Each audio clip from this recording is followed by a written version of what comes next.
வணக்கம். நான் இப்போ ஃபிஷ் ஃபிங்கர் பண்ண போகிறேன். அதுக்காக ஒரு 1/4 கிலோ அளவு சீலா மீன் எடுத்து வச்சுருக்கேன். அந்த மீன் ஏற்கனவே கழுவி கொஞ்சம் மிளகாத்தூள் எல்லாம் போட்டு வச்சுருக்கேன்.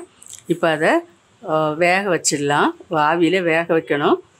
எப்படி செய்யலான்னு சொல்லி பார்க்கலாம். இப்போ வேக வைக்கிறதுக்காக ஒரு பாத்திரத்தை அடுப்பில் வச்சுருக்கேன். அதில் இது மாதிரி ஒரு ஸ்டாண்டு போல் உள்ளே போட்டுட்டு இந்த இட்லி தட்டில் ஒரு தட்டை இதில் வைக்க போகிறேன். கொஞ்சமாக ஆயில் எல்லா பக்கம் தடவி வச்சுக்கலாம். இதில் விட்டு இதை எப்படி உள்ளே வச்சிடலாம். அதில் கொஞ்சம் தண்ணி வச்சுருக்கேன். ஆவியில் வேக வைக்க போகிறோம். இது மாதிரி பண்ணிக்கலாம். இதை எடுத்து இதில் வச்சிடுறேன். இனி இதை மூடி வச்சிடலாம். இப்போ வேக வைக்கிறேன். மூடி வச்சுட்டேன். இனி தீபத்தை வச்சிடலாம். இது கொஞ்சம் ஆவியில் வேகட்டும். ஒரு 2 நிமிஷம், ஒரு 4-5 நிமிஷம் இருக்கட்டும். அப்புறம் எடுத்துக்கலாம். இப்போ மீன் வெந்தாச்சு. இதை அப்படியே கொஞ்சம் ஆற விட்டுடலாம். ஆற விட்ட பிறகு அதில் இருக்க முள்ளையெல்லாம் வெளியே எடுத்துகிட்டு தனியாக அந்த சதையை மட்டும் நம்ம தனியாக எடுக்கணும். இது கொஞ்சம் ஆறட்டும். மீன் நல்லா ஆறிடுச்சு. இதை இப்படி பிச்சு இது உள்ளே இருக்கக்கூடிய முள்ளை மட்டும் நம்ம வெளியே எடுத்துடலாம். இந்த மீனில் முள் ரொம்பவே இருக்காது. நடு முள் தான் கொஞ்சம் பெருசாக இருக்கும். அப்புறம் இந்த வயிற்று பகுதியில் கொஞ்சம் இந்த மாதிரி முள் இருக்கும். இதெல்லாம் பார்த்து வெளியே எடுத்துடலாம். இது அதிகமாக வஞ்சிர மீனெல்லாம் முள் இல்லாமல் இருக்கும். அதுவும் ஒரு இதில் செய்யலாம். இதில் வெங்காயம், பச்சை மிளகா எல்லாம் சேர்த்து இதை நம்ம மிக்ஸ் பண்ணி செய்ய போகிறோம். இது நல்லா இருக்கும். இது அது மாதிரி நம்ம செய்யலாம்.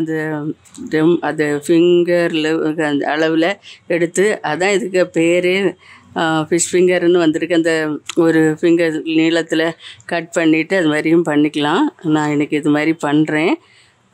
எப்படி செய்யலான்னு பார்க்கலாம். இது ஃபுல்லாக நம்ம இது மாதிரி முள்ளெல்லாம் எடுத்துட்டு மீனை மட்டும் கிளியர் பண்ணிக்கலாம். இப்போ இது நடுவில் இருந்த முள்ளெல்லாம் இந்த மாதிரி இது மாதிரி எடுத்து வச்சுட்டேன்.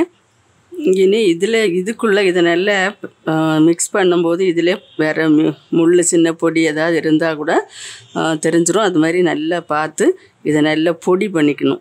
நல்லா பொடி பண்ணிக்கிட்டு இதில் மிளகாத்தூள், உப்புத்தூளெல்லாம் சேர்க்கணும். வெங்காயத்தை வதக்கி சேர்க்கணும். நான் அதை செய்யும்போதே அப்படி நம்ம பார்த்துடலாம். இதை நல்லா மிக்ஸ் பண்ணி ஒரு ஓரம் எடுத்து வச்சிடலாம். இது மாதிரி தான் நல்லா மிக்ஸ் பண்ணிக்கலாம். இதில் இப்போ இந்த சீலா மீன் ரொம்பவே நல்லா இருக்குது. நடு முள்ளெல்லாம் எடுத்த பிறகு அதில் அவ்வளோ முள்ளெல்லாம் இல்லை. எல்லா மீன்லேயுமே இது செய்யலாம். என்ன ஒன்று, முள் அதிகமாக இருந்ததுன்னா அது கொஞ்சம் செய்ய கஷ்டம். ஏன்னா எல்லாம் நம்ம பொறுக்கி எடுத்தாகணும். அதனால் ஈஸியாக இன்னும் இதை விட ஈஸியாக பண்ணலாம் அப்படின்னு சொன்னால், சும்மா நம்ம முள் இல்லாத மீனை பார்த்து வாங்கி கட் பண்ணி அது மாதிரியும் பண்ணலாம். எல்லா மீன்லேயுமே முள் இல்லைன்னா முள் இல்லாமல் எடுத்து வச்சு அது மாதிரியும் பண்ணிக்கலாம். இந்த மீன் இது மாதிரி பண்ணுறது இன்னும் நல்லா தான் இருக்குது. இது மாதிரியே செய்யலாம். இப்போ நல்லா இதை மிக்ஸ் பண்ணிவிட்டேன், பொடிச்சு வச்சுட்டேன். இதை இன்னும் அப்புறம் வச்சிடலாம். நான் இப்போ இந்த பாத்திரத்தை அடுப்பில் வச்சுருக்கேன். இதில் 2 டேபிள் ஸ்பூன் ஆயில் சேர்த்துருக்கேன். அதில் கடுகு போட்டுறேன். கொஞ்சம்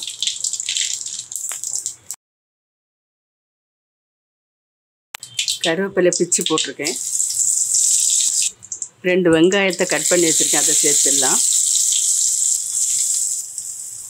எண்ணெயில் வதக்கிக்கலாம். ரொம்பவே பொடியாக கட் பண்ணிக்கோங்க. பார்த்தாலே தெரியும், ரொம்ப பொடியாக கட் பண்ணியிருக்கேன். இதில் ஒரு 1/4 டீஸ்பூன் உப்பு சேர்க்குறேன். இதில் அப்படியே மசாலா சேர்க்கலாம். 1/4 டீஸ்பூன் மஞ்சள்தூள், 1/2 டீஸ்பூன் மிளகாத்தூள் சேர்க்குறேன்.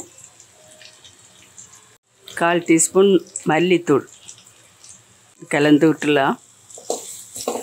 அடுப்பு ரொம்ப சிம்மிலே வச்சுக்கலாம். 1/2 டீஸ்பூன் இஞ்சி பூண்டு விழுது சேர்க்குறேன். இதையும் நல்லா மிக்ஸ் பண்ணிடலாம். 1/4 டீஸ்பூன் சீரகம், 1/4 டீஸ்பூன் மிளகுத்தூள் சேர்க்குறேன். ஒரு பச்சை மிளகாய் இது மாதிரி பொடியாக கட் பண்ணி வச்சுருக்கிறேன். இது ஃபஸ்ட்டே சேர்த்துருக்கணும். அப்போ நான் மறந்துட்டேன். இதில் இப்போ சேர்த்துக்கலாம். மிக்ஸ் ஆயிரும். இப்படி இது வேகட்டும் கொஞ்சம். இப்போ இது கூட நம்ம பொடி பண்ணி வச்சுருக்கிற மீனையும் சேர்த்து இதோட நல்லா மிக்ஸ் பண்ணிக்கலாம்.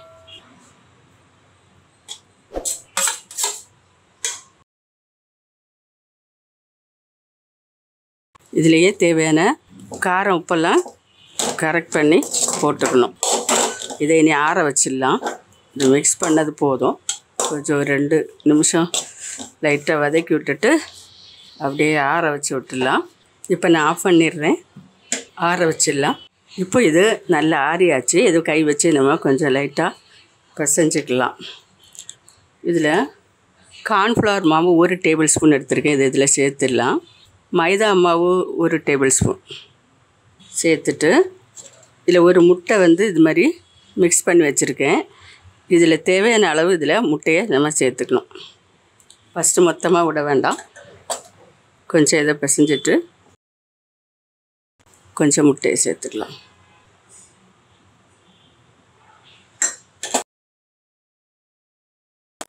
இதில் இன்னும் ஒரு 1/2 டேபிள் ஸ்பூன் அளவு மைதா மாவு இதில் சேர்க்குறேன். கொஞ்சம் முட்டை கலவை கொஞ்சம் அதிகம் ஆயிடுச்சு.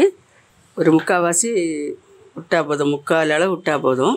இந்த அளவுக்கு நம்ம அளவு எடுக்கிறத பொறுத்து நம்ம தண்ணி சேர்த்துக்கலாம். இப்போ இது சரியாக இருக்கும்.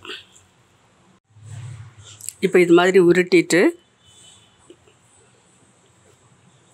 ஒரு ஃபிங்கர் அளவில் நீளத்தில் இது மாதிரி பண்ணிக்கலாம்.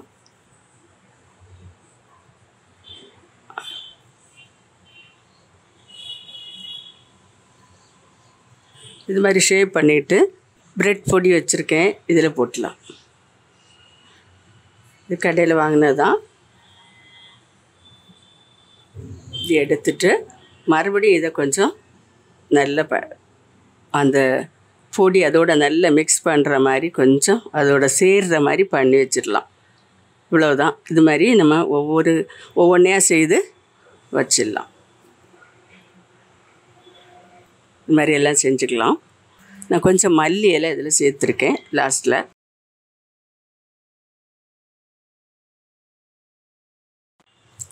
இப்போ இது மாதிரி எல்லாத்தையும் உருட்டியாச்சு. இனி நம்ம பொரிச்சிடலாம். இப்போ தேவையான அளவு ஆயில் சேர்த்துட்டேன். கொஞ்சம் சூடாகட்டும். ரொம்ப சூடாகிடக்கூடாது. கொஞ்சம் சூடானோடனே அடுப்பை கொஞ்சம் மீடியமில் வச்சுக்கலாம். சிம்மில் கூட வச்சுக்கலாம். இப்போ இதில் போட்டு விட்டுலாம். உடனே இதை மாற்றி விட வேண்டாம். லைட்டாக நான் இப்போ ரொம்ப சூடு வைக்கலை. அப்படியே கொஞ்சம் பொரியட்டும்.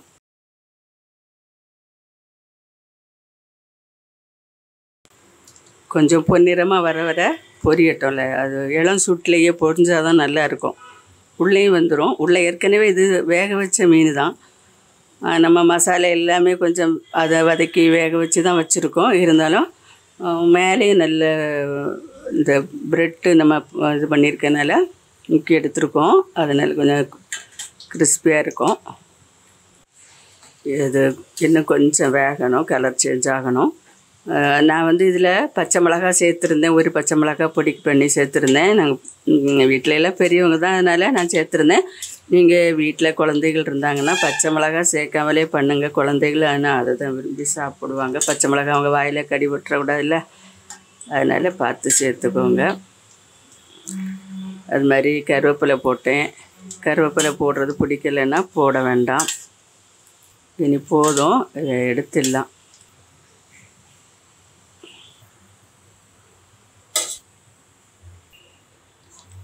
மீதி இருக்கிறது இது மாதிரி நம்ம பொரிச்சுக்கலாம். இப்போ எடுத்துடலாம். நான் கொஞ்சம் நல்ல வேக வச்சு தான் எடுக்கிறேன். நீங்கள் இதுக்கு முன்னாடி கொஞ்சம் இது கலர் சேஞ்ச் ஆகாமல் கூட நீங்கள் எடுத்துக்கோங்க. இது கொஞ்சம் முறுமுறாக இருந்தால் தான் நல்லாயிருக்கும். அதனால் நான் கொஞ்சம் கூட அப்படியே போட்டிருக்கேன். கொஞ்சம் முருகாமல் கூட இன்னொரு செட்டு எடுத்துக்கிறேன். எடுத்து காட்டுறேன். இப்போ இதை எடுத்துடலாம். எல்லாத்தையும் பொரிச்சாச்சு. இவ்வளோதான். இனி ஆஃப் பண்ணிடுறேன். இப்போ சுவையான ஃபிஷ் ஃபிங்கர்ஸ் ரெடி ஆயிடுச்சு. இது மாதிரி ஒரு தடவை செஞ்சு பாருங்கள். குழந்தைகள் மீன் சாப்பிடாதவங்க கூட சாப்பிடுவாங்க. ஸ்நாக்ஸ் மாதிரி சாப்பிட்லாம் சாயங்கால நேரத்தில். அதுக்கு தொட்டுக்கிறதுக்கு கெச்சப் எடுத்துருக்கேன். மைனஸ் எடுத்துருக்கிறேன். நீங்கள் உங்களுக்கு என்ன டேஸ்ட்டு தொட்டுக்கிட்டு நல்லா இருக்குமோ அதை யூஸ் பண்ணிக்கலாம். பண்ணி செஞ்சு சாப்பிட்டு பாருங்கள். மறுபடியும் ஒரு நல்ல ரெசிபியோட நான் உங்களை சந்திக்கிறேன். மறக்காமல் லைக் பண்ணி ஷேர் பண்ணி கமெண்ட்ஸ் பண்ணுங்கள். சப்ஸ்கிரைப் பண்ணுங்கள். நன்றி. God bless you.